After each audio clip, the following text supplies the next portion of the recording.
అందరిలోనూ ఒకటే ప్రశ్న, ఈ వినాయకి ఎవరు? గణపతి స్పెషల్ ఏంటంటే దీనికి ఒక పురాణ చరిత్ర ఉంది. వినాయకుడు వినాయకిలా ఎలా మారారు అంటే ఈ అవతారం ఏంది అనే పరమేశ్వరుడు లోకకంటకుడైన అంధకాసురుడు అనే రాక్షసుని వధించడానికి బయలుదేరాడు.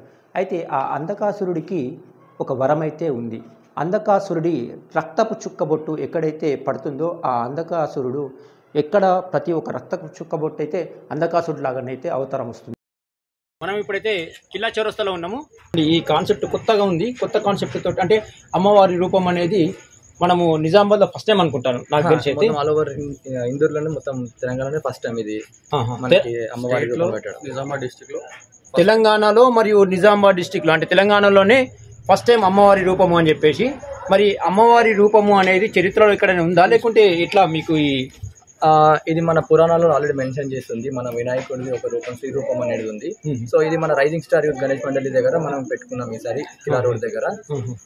సో ఇది మేము ఎవ్రీ ఇయర్ ఒక డిఫరెంట్ గణేష్ కాన్సెప్ట్ తోని మేము ఎవ్రీ ఇయర్ పెడుతూ ఉంటాము. సో మేము ప్రీవియస్ ఇయర్ మసాలా గణపతి, వెట్టివేరు గణపతి, పోకల గణపతి.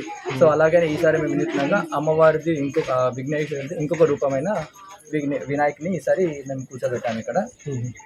సో మనకి పురాణాల్లో మన పరమేశ్వరుడు ఒకనొకప్పుడు అంధకాసురుడు అనే రాక్షసుడిని వధించడానికి వెళ్ళేటప్పుడు తనకు ఒక విచిత్ర వరం ఉంది. అదేంటంటే తన రక్తబొట్టలు ఎన్నైతే కింద పడతాయో అన్ని అంధకాసుడు ఉద్భవిస్తారనమాట.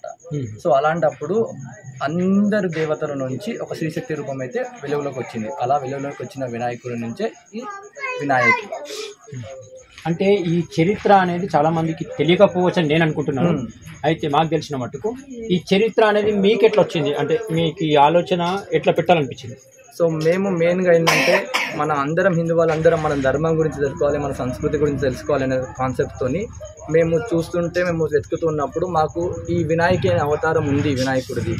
మనకి దీని టెంపుల్స్ ఇండియా లెవెల్లే కాదు, బాలి, ఇండోనేషియా, అలాగే మనకి తమిళనాడు సైడ్, అలాగే మనకి జైపూర్ అటు సైడ్, రాజస్థాన్ సైడ్ కూడా మనకు మధ్యప్రదేశ్ అటు సైడ్ కూడా మనకి టెంపుల్స్ ఉన్నాయన్నమాట. సో అలా మన చరిత్రలో మనకున్న మన హిందూ వాళ్ళందరూ మనం తెలుసుకోవాలి, అది మన బాధ్యత, మన ధర్మంగా ఇలా మేము వినాయకి అవతారంని ఇక్కడ పెట్టుకోవడం జరిగింది. అలాగే ఇక్కడ మనకి ఇప్పుడు ఈ కాలంలో స్త్రీలపై జరుగుతున్న సంఘటనలు దానిపై కూడా మనం అందరూ బాధ్యత వహించాలి. స్త్రీ పట్ల అందరు respect women, save women, protect women అనే కాన్సెప్ట్తోని ఈ రైజింగ్ స్టార్ యూత్ గణేష్ మండలిలో ఈసారి మేము ఈ వినాయకి అవతారంలో గణేషుని పూజించుకుంటున్నాం. ప్రజల స్పందన అంటే భక్తుల స్పందన ఎట్లా ఉంటుంది? అంటే కొత్తగా ఉంది కదా అని చెప్పేసి మీకు అంటే డౌట్స్ అడుగుతా ఉన్నారా లేదంటే చూసి వెళ్ళిపోతా ఉన్నారా? చాలా మంది 90% పైగా శాతం వాళ్ళకి వినాయకి అవతారం అనేది ఉంది, ఒక అమ్మవారి రూపం వినాయకుడిది ఉందని తెలియదు. ఇక్కడ వచ్చిన తర్వాత మాకు అడగడంతో మేము ఇక్కడ మాకు అర్థమైందికి 90% పైగా మాకు ఎవరికి తెలియదని మేము తెలుసుకున్నాం. ఇప్పుడు ఈ ప్రతిమ అంటే వినాయకుడి ప్రతిమ చాలా రేర్గా ఉంది కదా, మరి ఎక్కడి నుంచి తీసుకొచ్చారు? అంటే మీరు చేయించారా లేదంటే ఆల్రెడీ చేసింది నేను?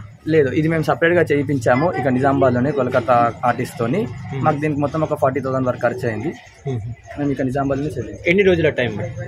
అరౌండ్ 15 to 20 days టైం పట్టింది మాకు. అంటే మీరు అనుకున్నారా ఇటువంటి స్పందన ఉంటుంది అంటే ఆలోచించిందా ఇట్లా పెడతా ఉంటే ఎట్లా భక్తులు ఎట్లా రిసీవ్ చేసుకుంటారు అనే ఆలోచన మీకు ముందే ఉందా?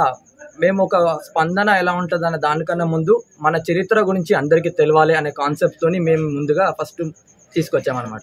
సో భక్తులు ఇంత అధిక సంఖ్యలో వచ్చి మాకు సపోర్ట్ చేస్తారని చెప్పేసి మేము అనుకున్న దానికన్నా ఇంకా అధిక రెట్లు మేము ఇక్కడ మాకు స్పందన లభిస్తుంది అనమాట.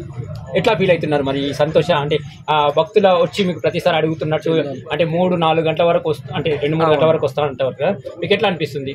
సో ఇక్కడ మాకు చాలా ఏమంటుంది, మేము అనుకున్న దానికన్నా ఎక్కువ లభించడంతో మేము అందరము సంతోషంగానే ఉంది. సో అలాగనే చరిత్ర గురించి అందరూ తెలుసుకుంటున్నారు అనే అది మేము తెలియజేస్తున్నాం. మా ద్వారా మా వంతు ఒక శాతం ద్వారా మా రైజింగ్ స్టార్ యూత్ నుంచి కూడా మేము ఒక 1 స్టెప్ మా నుంచి కూడా వేస్తున్నామని గర్వంగా ఉంది. మరి చందాలు అయితే అంటే గణపతి పెట్టడము నిమజ్జన వరకు అయితే చాలా ఖర్చుతో కూడుకున్న పని. అవును. మరి దాంట్లో కూడా మీరు ఒక డిఫరెంట్ కాన్సెప్ట్ తోటి వచ్చింది కాబట్టి మాకు డబ్బులు అంటే చందాలు ఎట్లా? చందా రూపంలో మాకు మా గల్లీ సహకారం, మా గల్లీ వాసుల సహకారం గత 15 ఏళ్ళుగా మేము పెడుతున్నాం. వాళ్ళ సహకారంతోనే మేము ముందుకు వెళ్తున్నాం. అలాగే యూత్ మెంబర్ సభ్యులు అందరం ఒక తల ఒక చేయి వేస్తూ వాళ్ళు ఒక స్పాన్సర్తోని ముందుకు వెళ్తున్నాం. విగ్రహదాత ఎవరన్నా ఉన్నారా లేదంటే విగ్రహదాత ఇవ్వలేదని యూత్ మెంబర్స్ అందరము చందాత్మకం చేసుకుంటాం. అన్నప్రసాద కార్యక్రమం ఏమన్నా చేస్తున్నారా? మా ఎవ్రీ